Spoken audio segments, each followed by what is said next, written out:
Well, good morning and welcome to the post-flight press conference for the STS-60 mission. The crew of the mission is joining us today. The commander will introduce the rest of the crew, Charlie Bolden, and again, this was the 60th shuttle mission, the 18th flight for Discovery. And with that, I'll turn it over to the crew commander, Charlie Bolden. Thanks very much, Kyle, and welcome to everybody, wherever you are. Very quickly, let me reintroduce the crew since we've been through this before. All the way down on my far right, Ron Siga, who was our mission specialist number 2. To his left, Jan Davis, who was mission specialist number 1. To my immediate right, my pilot, Ken Reitler. To my immediate left, Sergei Krikalev, who was mission specialist number 4. And to Sergei's left, our payload commander and mission specialist number 3, Franklin Chang Diaz. So what we're going to do from here on out, we're going to show you about a 16-minute video that will give us an opportunity to explain what we thought we did, and then you can ask us questions in case we did something that you didn't think we did, or we didn't do something that you thought we did. And then we'll show you some slides that are primarily geared toward Earth observations, and after that we'll take questions and answers. So with that, why don't we go ahead and roll the video, and we'll make an attempt to describe it to you as best we can. The first thing you're going to see is an advertisement from the sponsor. This is the NASA logo, the meatball that we've all come to know and love. And these are the 2 patches that we have come to know and love. They're both the English and Cyrillic versions of our crew patch. As is normal, we wake up, get breakfast, and then we go in and get suited up. And you'll see each of us in succession here as we go through the suit up and check out in the launch and entry suits. Everybody trying to act like we're very relaxed and it's just another day at the office, but I think all of you know better by now. But we were very excited about this flight. Everything had gone very, very well in the flow so far in the countdown. And everybody but me was very confident that we were going to get off on day 1. I still had it to be proved to me since I had never done it before. So it was a new and exciting experience.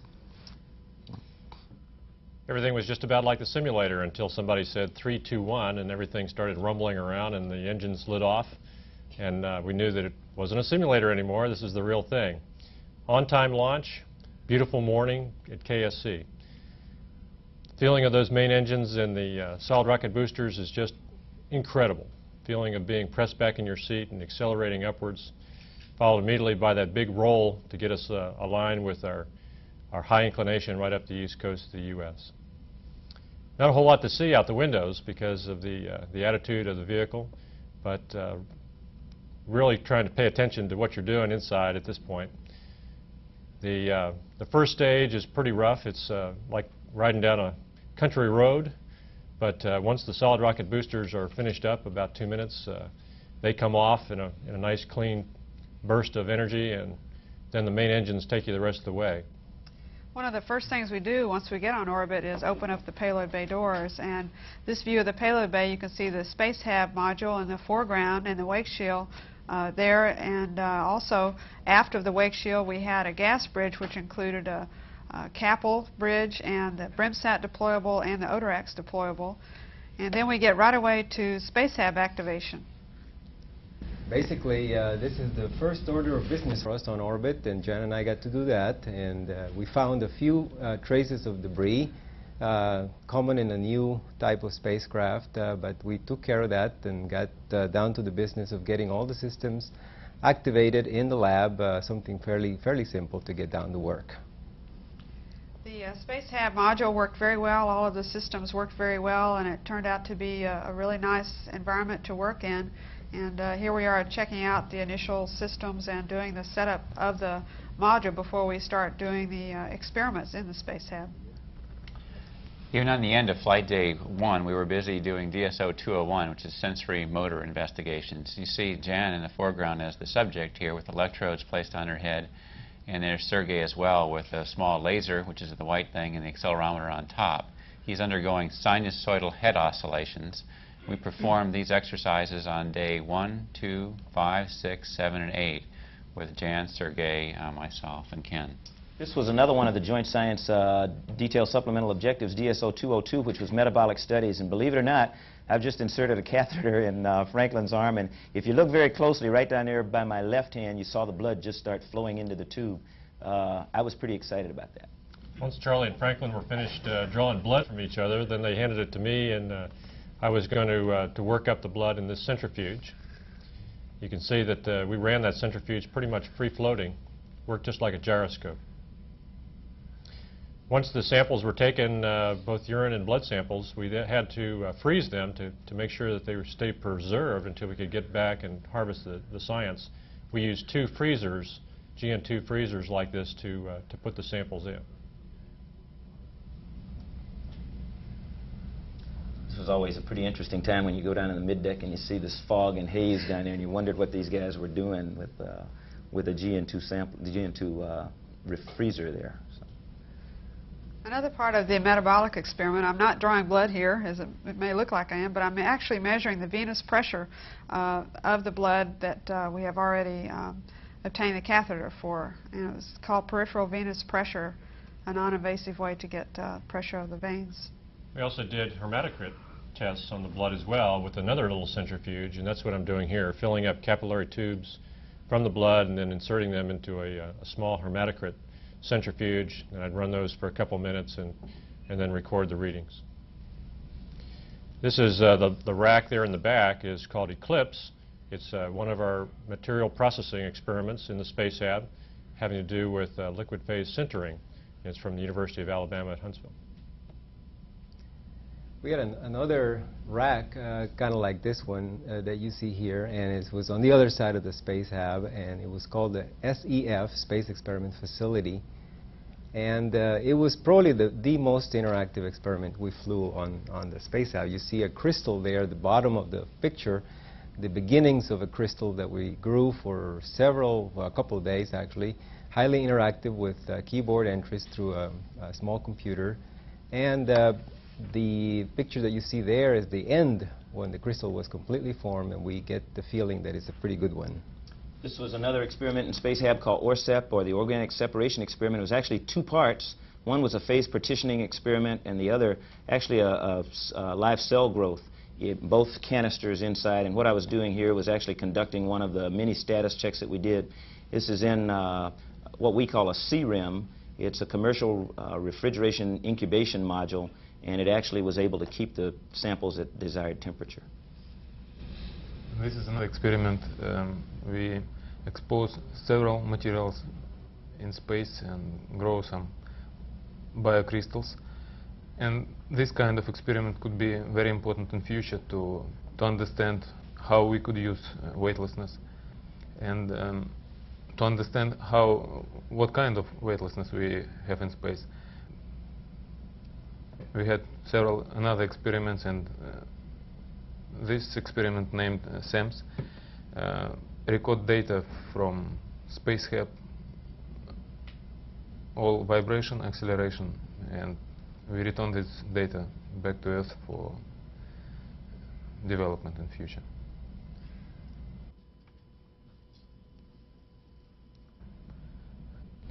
Another experiment we had was protein crystal growth, and this is a graph on a PowerBook that we had that shows when nucleation occurred. You can see the peak at the end.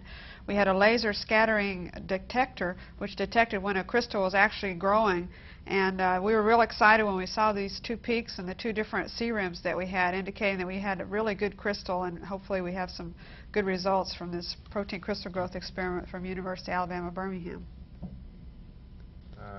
This is another biological experiment, life science experiment actually. We flew 2 cages with rats, and we took care of them. This part of the experiment we show as we feed water in these gauges. We had over 50 of these canisters that had different tubes in them filled with different biological experiments. We had crystal growth, we had seeds, actually seeds that were flown on from LDEF. We had actually miniature wasps and all kinds of different biological experiments, and we activated them by mixing 2 fluids together, and in some cases we used these incubators where we would take out the individual tubes and place them in the front of the incubator and monitor the temperatures and other data from those experiments. A very late addition to our experiment list was this Sterling Orbiter refrigerator freezer, which we filled up with drink containers to check out how it worked. We also had some ice cream on board. The first time in the history of the space program that astronauts enjoyed truly real ice cream. And we really had a good time with that. We get an opportunity to see us in action here on the middeck as we all. The ice cream was packed in small containers like the old food containers that I think most of you became accustomed to before we started using the much more flexible ones. It was quite delicious. We had an opportunity to perform a couple of in-flight maintenance activities. This one got, I think, a little bit more visibility than the others. It was this collapsed rubber duct that provided a means of transporting air from the orbiter into the Space Hab module. Eventually, what we ended up doing was just taking the cover from our Atlas plastic cover and inserting it kind of as a stiffener on the inside of this rubber duct here and then reinstalling it, and it worked very well. And this is another experiment to understand what kind of environment we have on board. It's very simple, but it's allowed to visually see what kind of acceleration we have on board Space Shuttle.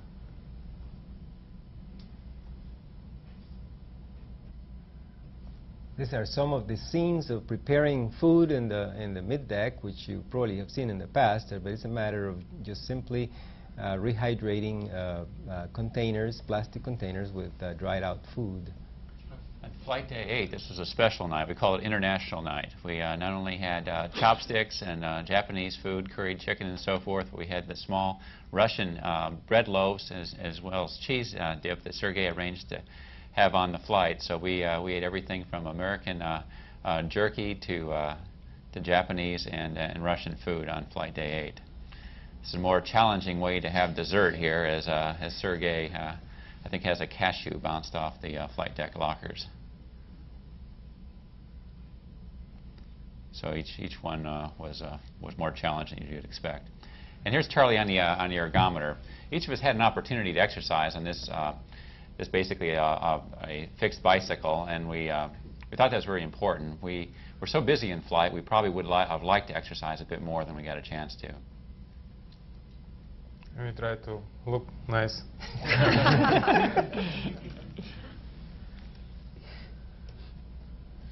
And here's a scene of just brushing teeth and basically how to maintain yourself in the environment of the space shuttle.